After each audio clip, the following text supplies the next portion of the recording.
Morning ৰাতিপুৱা 6 বজাৰ লগে লগে ঘড়ীৰ সংকেতত হাৰ পালোঁ। আজি ৱৰ্কআউটৰ এটা ভিডিঅ' দিম বুলি ভাবিছোঁ, গতিকে জল্দি উঠোঁ আৰু বলকচোন ভিডিঅ'টো আৰম্ভ কৰোঁ।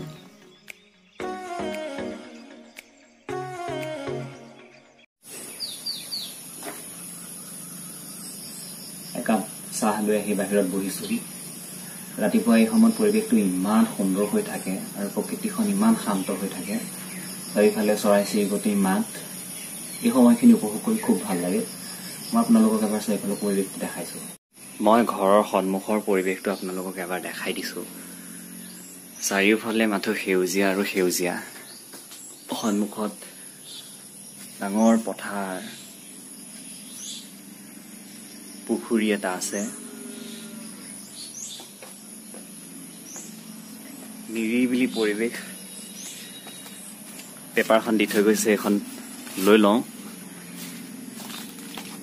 এইটো ভিডিঅ'ত মই বেকগ্ৰাউণ্ড মিউজিক নলগাওঁ, কাৰণ বেকগ্ৰাউণ্ড মিউজিক যদি লগাই দিওঁ তেতিয়াহ'লে চৰাই মাত আপোনালোকে শুনা নাপাব, গতিকে এইটো এনেকৈ ৰাখি দিম।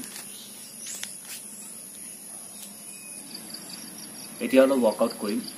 জিম যিহেতু যাব পৰা নাই, জিম খোলা আছে কিন্তু মই নিজেহে যোৱা নাই, পৰিস্থিতি ইমান বেয়া কাৰণে। ঘৰত মা আৰু ভণ্টি থাকে, গতিকে অলপ সাৱধান হৈ থকা উচিত। অতি প্ৰয়োজন নহ'লে সততে ওলাই নাযাওঁ। ঘৰতে অলপ প্লেটছ আছে, ডাম্বেলছ আছে, সেইখিনি লৈ কিবা কিবি কৰি থাকোঁ আৰু। বলকচোন এতিয়া ভিডিঅ'টো আৰম্ভ কৰোঁ। তাৰ আগতে কিবা অলপ খাই লওঁ, প্ৰি ৱৰ্কআউট মিল।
সমানে জৰুৰী। যেহেতু আজি মই বেক মাৰিলোঁ, লগতে অলপ বাইচেপছ মাৰিছিলোঁ, গতিকে আহকচোন অলপ ষ্ট্ৰেচিং কৰি লওঁ।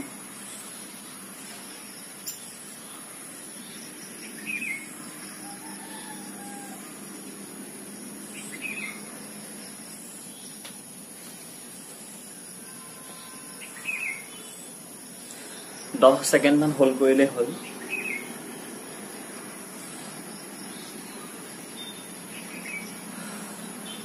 ৱৰ্কআউট কৰি আজৰি আচলতে মই ৰাতিপুৱা ভাগতে ৱৰ্কআউট কৰি আজৰি হৈ লওঁ তেতিয়া দিনটোত পাছবেলা হওক গধূলি হওক বা বেলেগ কিবা কাম থাকিলে ৱৰ্কআউট কৰিব লাগে বুলি সেই কামখিনি মানে ৰখাই থব লগা নহয় আৰু ৰাতিপুৱাই কৰি ল'লে আজৰিও লগতে একদম দিনটোলৈ ফ্ৰেছ হৈ থকা যায় গতিকে ৰাতিপুৱাই কৰি ভাল লাগে আৰু বাকি ৱৰ্কআউট কৰি উঠাৰ পাছত এতিয়া হ'ল পোষ্ট ৱৰ্কআউট মিল ৱৰ্কআউট কৰি উঠি মই কি খাওঁ বলকচোন দেখাওঁগৈ এয়া হৈছে মোৰ পোষ্ট ৱৰ্কআউট মিল 4টা এগ অলপ গোটা মগু দুদিন আগত তিয়াই থৈছিলোঁ এতিয়া গজালি ওলাইছে আৰু লাহেকৈ অলপ অলপ পিনাট বাটাৰ 3টা আলমণ্ড 2টা কাজু এগ মই 4টা কমপ্লিট নাখাওঁ 2টা কমপ্লিট এগ খাম আৰু 2টাৰ অকল হোৱাইট খাম বাকী 2টা কুহুম খাবলৈ এগৰাকী বহি আছে আলহী এয়া চাওক 2টা তাই খাব সদায় মোৰ লগত বহি থাকে সি খাবলৈ প্ৰথম জিমত জইন কৰোঁতে ছাৰে যিখন ডায়েট প্লেন দিছিলে সেইখন ফ'ল' কৰিবলৈ চেষ্টা কৰোঁ তথাপিও কমপ্লিট ফ'ল' কৰিব পাৰিছোঁ বুলি ক'ব নোৱাৰি কিয়নো ঘৰত থাকিলে ইটো সিটো বনাই থাকে সেয়া খাব লগা হয় আকৌ গাঁৱৰ ফালে ওলাই গ'লে লগৰবিলাকৰ ঘৰলৈ ওলাই গ'লেও চাহ খাবলৈ দিয়ে নহ'লে কিবা খাবলৈ দিয়ে নাখালেও বেয়া হয় কথাটো গতিকে উপায় নাই তথাপিও চেষ্টা কৰোঁ যাতে ঠিক ওচৰা ওচৰিকৈ পাৰ হৈ যাওঁ আৰু মেইনটেইন কৰি থাকিবলৈ চেষ্টা কৰোঁ বাকি জিম জইন কৰা মোৰ মাত্ৰ 5 মাহ হৈছিল 5 মাহ গৈছিলোহে কিন্তু পৰিস্থিতি বেয়া হৈ গ'ল কাৰণে আকৌ ঘৰত বন্দী হৈ যাব লগা হ'ল এতিয়া ঘৰতে কৰি আছোঁ আৰু ডায়েটখনো যিমান পাৰোঁ চেষ্টা কৰিছোঁ মিলাই থাকিবলৈ আৰু আপোনালোকে জনাবচোন কেনেকুৱা ভিডিঅ' বনালে ভাল হ'ব কি কণ্টেণ্টৰ ওপৰত ভিডিঅ' বনাব পাৰি আপোনালোকে কমেণ্টত জনাব সেইমতে মই বনাবলৈ চেষ্টা কৰিম আৰু যদিহে ভিডিঅ'টো চাই ভাল পাইছে তেনেহ'লে আপোনালোকে লাইক কৰি দিব শ্বেয়াৰ কৰি দিব ছাবস্ক্ৰাইব কৰি দিব যাতে আগলৈ ভিডিঅ' আহিলে জল্দি নটিফাই হয় তাৰ কাৰণে বেল আইকনটো দবাই দিব আজিলৈ ইমানতে সামৰিছোঁ আশা কৰোঁ সকলো ভালে থাকক কুশলে থাকক পুনৰ লগ পাম এটা নতুন ভিডিঅ'ৰ সৈতে গতিকে আজিলৈ বাই বাই